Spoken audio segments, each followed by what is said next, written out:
everyone, welcome to the Curious World of Alice. This year on October 1st is the celebration of Mid-Autumn Festival. It varies from year to year in the Gregorian calendar, but it's always on the 15th day of the 8th month in the lunar calendar, and you could always expect a full moon. The festival, also known as Zhong Cao Ji in Cantonese, celebrates the post-autumn harvest. Stay tuned to find out more. It's the second most important holiday in Chinese culture. If Chinese New Year were like Christmas, then Zhongtaoji is like Thanksgiving. One of the things that I associate Zhongtaoji with is Danglong, which is lanterns, and direct translation is actually light basket or light cage. Back in the days, people would walk with these lanterns lit by a candle around the streets to celebrate the festival, and it's to help guide the prosperity towards them like a beacon of light. When we first moved to Canada, we had brought the customs of lantern and candles with us. I was 5 years old, and there was my brother and two other family friend kids who are also from Hong Kong. And in the suburbs of Montreal, in front of our home, we decided to burn candles in a tin box, which I'll elaborate on later. And it's a similar concept to creating a bonfire where you're just looking out at the fire and hovering around it, but at a much smaller scale. And quickly, we all learned that this is not acceptable in Canada because the fire truck came. Another thing that we associate Zhongtaoji with is mooncake, also known as yuban. They typically come in boxes like these. More traditional is the tin box, like the one that I burned the candles in, or more modern ones are paper boxes.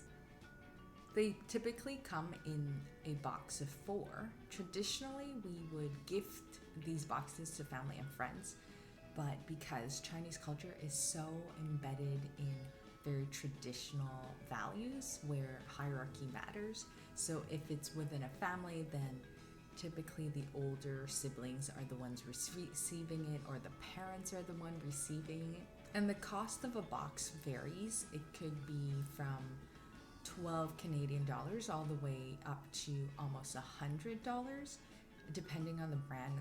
How does one go about eating a yuban?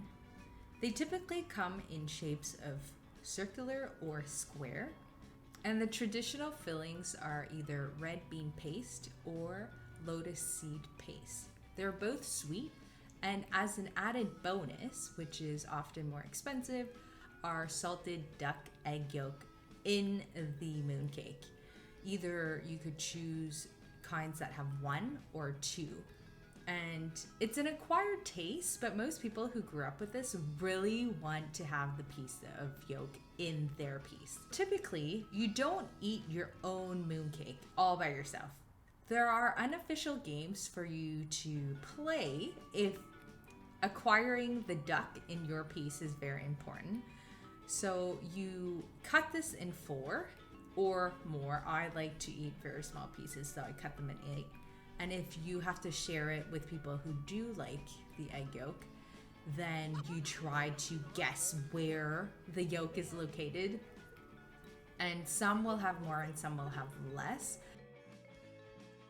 And if you only have 1 egg yolk in your yuban, then it's much more harmonious, but much less fun. Often, there are words that are imprinted in the middle of the mooncake. For example, this one, it says Moon Yu, which directly translates to nice smelling moon. It's either words of best wishes for Mid-Autumn Fest, or sometimes it's the company's logo or their company name. In the past, words have been used for political reasons. For example, in the Yuan dynasty, Chinese used the mooncake to deliver political messages to bring down the Mongolian rulers. And in modern history, there was a company that imprinted a supportive political message on them. Turkey for Thanksgiving is like the yuban for zhongcaoji.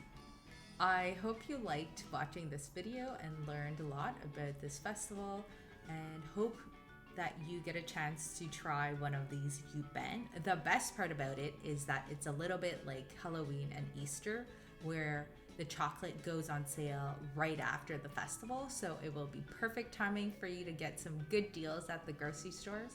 And until next time, bye everyone!